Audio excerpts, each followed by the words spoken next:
First, thankful for another tremendous opportunity to glorify the Lord. Came up short once again.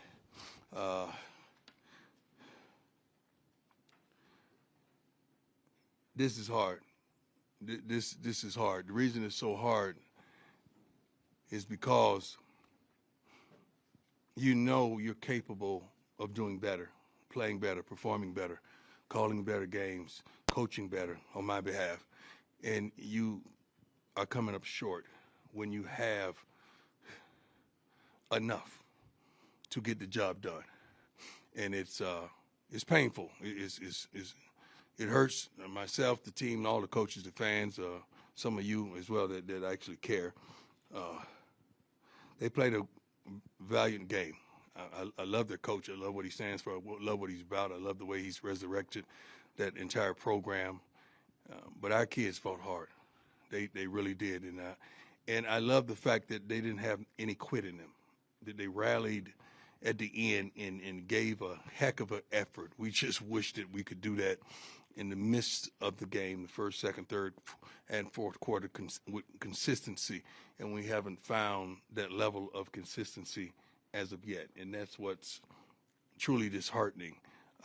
Right before the half, we wanted to get out of there because we know we're receiving the ball in the second half. So the plan was to either get a first down and try to go, or if we don't, if we're not successful on first down, okay, let's hit the clock. Let's hit the clock. We had a drop. I think we had maybe one or two drop passes on that series, which is very unfortunate. Then they get a tremendous return. They had 3 timeouts. We knew that going into it. They had a tremendous punt return, and they were able to punch it in, which is crazy. And that hurt tremendously, the score right before the half, because we know we were getting the ball in the second half. Had we not done that, the score is 7-3 at halftime. But unfortunately, that was the case. At the end of the game, we had 3 timeouts. I was instructing one of the officials that she's done a wonderful job, and I'm not blaming her that we want timeouts at the end of the various plays, but they've got a first down. So when I made eye contact and I saw that, it was like we didn't have timeouts. I'm like, and I just saw that. Like it confused me. Like we didn't have any timeouts left. I'm pretty sure it's on camera, but it is what it is. It is what it is. I think we would have saved like 30 or 40 seconds at that. Let's go. Hi, Coach. Adam, what's your Tiger? How you doing? 24/7 Sports, doing okay. Have you sensed the same attention to detail from your team in recent weeks? Yeah. I don't sense the same passion. I do sense the same attention to detail. The film time has gone up. Less mistakes, I think, penalty-wise. We had some penalties in some crazy situations, but we've condensed that over the last couple of weeks. We've been pretty good with that. It's just some little foolish darn penalties that we gathered today, but the passion of it, like the passion of that first game, the passion of those games, we're missing that, and that's still something we're trying to apprehend, and we're trying to locate it as well. Ariel Arsudo, 9 News. Mm-hmm. How did you evaluate the offensive play calling today? It has so much to do, and that's a great question, Ariel. But it's not just that. It's that and execution of the play that's called. It's that and timing of the play that's called. It's that and the thought process behind these things that's called. It's a lot goes behind that. You guys are just seeing what you see. You're missing a whole lot of intangibles that transpired for us to be in this situation right now. Coach, what was Sheduer's pain level today? It seemed like right away he's really struggled to move around. I mean, shoot, he's been hurting. I think he went in to get an injection so he could finish. So it's extraordinary. That was in the fourth quarter? Yes, sir. And then how about halftime? The kid is tough. He's tough. He's fighting through it, and he don't make any excuses. He wasn't raised like that. We're not making any excuses. We don't do that. Coach, a follow up on Sean Keeler, the Denver Post. A follow up on Ariel's question a little bit. What did Pat Shurmur give you in your mind that you felt to make that switch that it's Sean Lewis couldn't? We're not going to demean Sean Lewis, sir. We're not going to do that. We're not going to take that tone. Sean is a good man. He's I think he's a good play caller. We just needed change at the time. We just needed to try something else at the time. And that's what we did. And I don't look back on it. I don't second guess myself whatsoever, because it's more to it than what you may know. Okay, so let's just trust the process. Let's just trust the process. Sean is we're not going to demean any coach on his staff by any means. I don't get down like that. I don't move like that. Hey, Coach, Brian Howard from the Yes, sir. Camera. With that, notice Tim Brewster didn't have a headset on tonight. Is he the coach that's now an analyst? Well, yes. You got to understand now, you only get so many coaches in college football. So when you make a move like we made, that means someone has to I don't call it demotion. I think move, everybody's making the same amount of money. So when you get demoted, that's a hit on your check. So it's a movement that we had to make. I think we use how many tight ends in the games? So think about that. It's the proper move. You got to think about that. And follow up with that tight end position.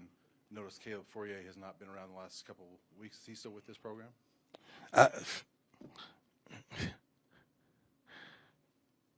My focus is winning these games, man. It's not who shows up to practice, who doesn't. I mean, let's talk to Brew about that. Okay. I do have one question formationally about the tight ends. It seems like third down, there were a lot of times tonight where it was kind of you were losing the numbers game at the line of scrimmage. Is the lack of having that type of personnel in the building hurting you guys? No, I mean it's scheming. You give them a look and you see what they're in, and you call it based on what they're in at sometimes, or you just go with it. Sometimes we don't have that particular guy that I'm not going to say that. We have some players that are pretty good at what they do. That's just the preference of the OC or the call in the rhythm of the game at the time, whether we use the tight end to block, whether he use if we're going to throw the darn ball, I'd rather a receiver be out there. That's my preference than a tight end. We got 4 or 5 pretty good guys that can really catch the ball. They can really run good routes. They can really get open. You saw that at the conclusion of the game. Coach Adam Rittenberg with ESPN. You mentioned a couple of times there's been things behind the scenes maybe we haven't seen with the play calling. That's everybody. It's everybody's life. It's things in your life that I ain't seen. But you're a good guy, though, right? You have to ask people around. When did you decide to maybe consider making the change? Was it after UCLA, or was it even before that time you were looking into it? I'm not going to disclose all my thoughts, man. I mean, my thoughts are my thoughts. I'm not going to disclose when I make a decision to do something. Just know that I made the decision and I don't stumble or stutter on it, and I'm not looking back. It is what it is, and that's what it's going to be. I make a decision to help this team win. You guys don't know all the intangibles in it. You just looking from the outside of the crib, looking in. I got tinted windows, and you can't even see in the house, but you're making conclusions on what I should and should not do. Coach Tyler King with the Denver Gazette. You mentioned the 2 touchdown drives you guys had at the end of the game. I know you haven't got a chance to watch the film yet, but what did you see that was different about for those 2 drives compared to the first handful or so that you guys struggled? That could be what they presented to us defensively, as well as making up our mind that we want it. We got to make up our mind. We saw a wonderful story today about the last week. I think I showed them a couple of days ago about the cows and the buffaloes. When the storm comes, the cows run from the storms. Buffaloes run to it. And I wanted them to make a decision which one they wanted to be. So they chose to run towards the storm. And they did a wonderful job, and they finished strong, and I was proud of them.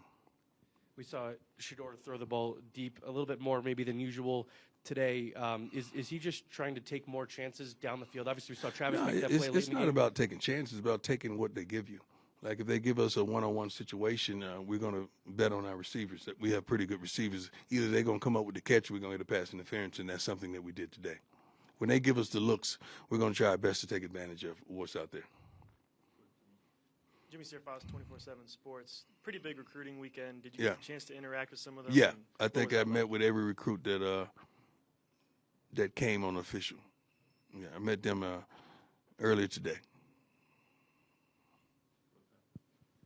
Coach, Pat Rooney, Boulder Daily Camera. The other day, you said after meeting with the O-line, you thought you would get a better effort out of them tonight.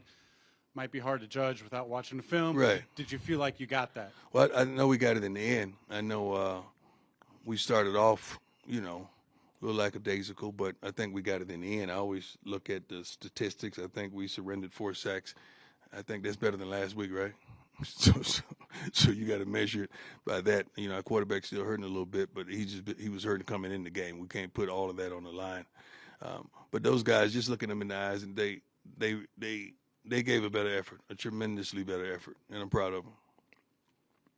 Coach, Troy Finnegan, CU Sports Report. It's felt like the defense has been coming along the last couple of weeks, and they kind of kept you in the game for a while. What was your assessment of their performance overall tonight?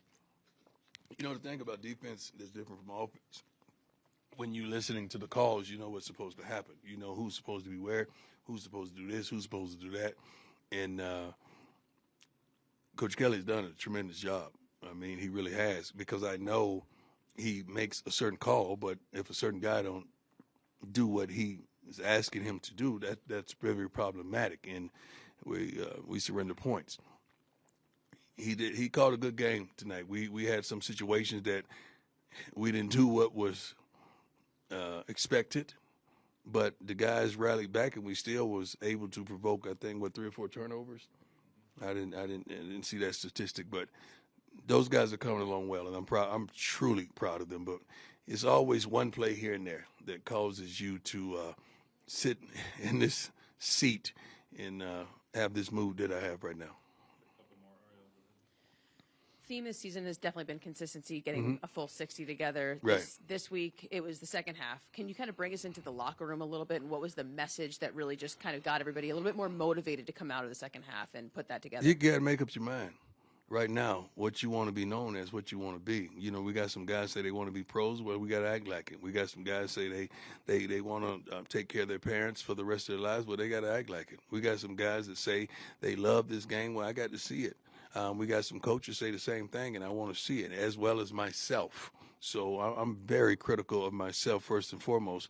But we just got to really act like we want it. There's a difference between believing and thinking.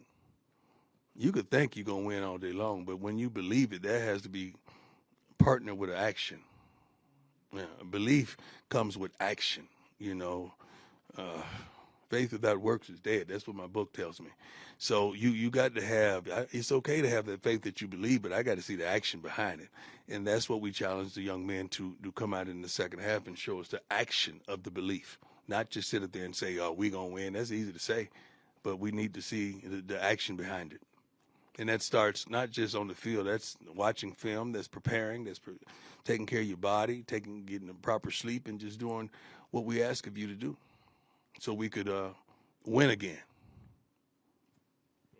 Hi, Coach. How you doing? Good, how are you? Nick Edwards, CU Sports Report. Ultimately, all you can really do is move forward, watch the film, reassess. Right. What does your plan look like moving forward in order to reignite the passion and get that win you guys are really seeking? Well, we take the proper courses every week. I mean, we motivate the guys. It's hard to fathom that you need to motivate men that say they want it. We try to motivate these young men, and they do a wonderful job. And I'm really proud of them fighting. I want to win, trust me. But long as I don't see quit, I could deal with it a lot better than I could if I saw quit. I don't see quit. I see guys fighting and trying their darnest, and you got to see their faces when I'm talking to them in the locker room at the conclusion of the game. Like that stuff hurts, man. That truly hurts everyone in that locker room. If it don't, there's a problem. There's a problem with your heart. There's a problem with your unity, you uniting and you loving what you say you love. That's a problem. But we got to get that passion back for this purpose with what we're trying to do. We got to get it back. Sorry, Coach, just for clarity. So Coach Shermer will be the offensive play caller again next week and going forward? You know how we've been doing it for the entire year?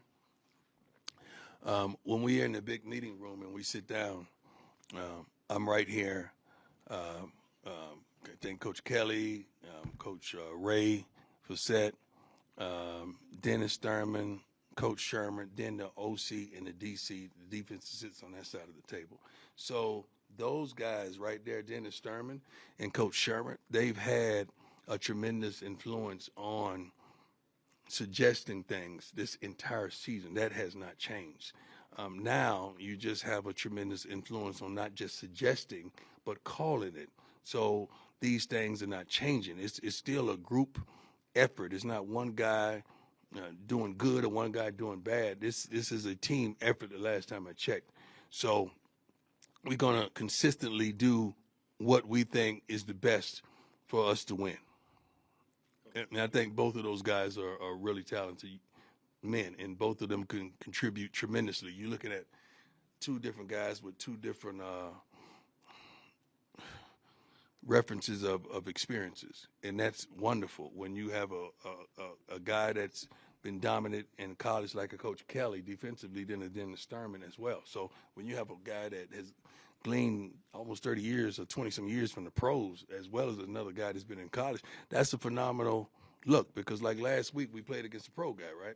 Defensive coordinator for UCLA. So you need that kind of unity, coaching-wise as well. Great question, though. Clarify, though, you're talking about David Kelly? I'm sorry, David Kelly. David Kelly's on my right. Charles Kelly's on my left. Defense sits on this side. Offense sits standing on that side. But David Kelly and Coach Ray, they play a vital role in what we do with this organization. Thank you, Coach. We good? Thank you.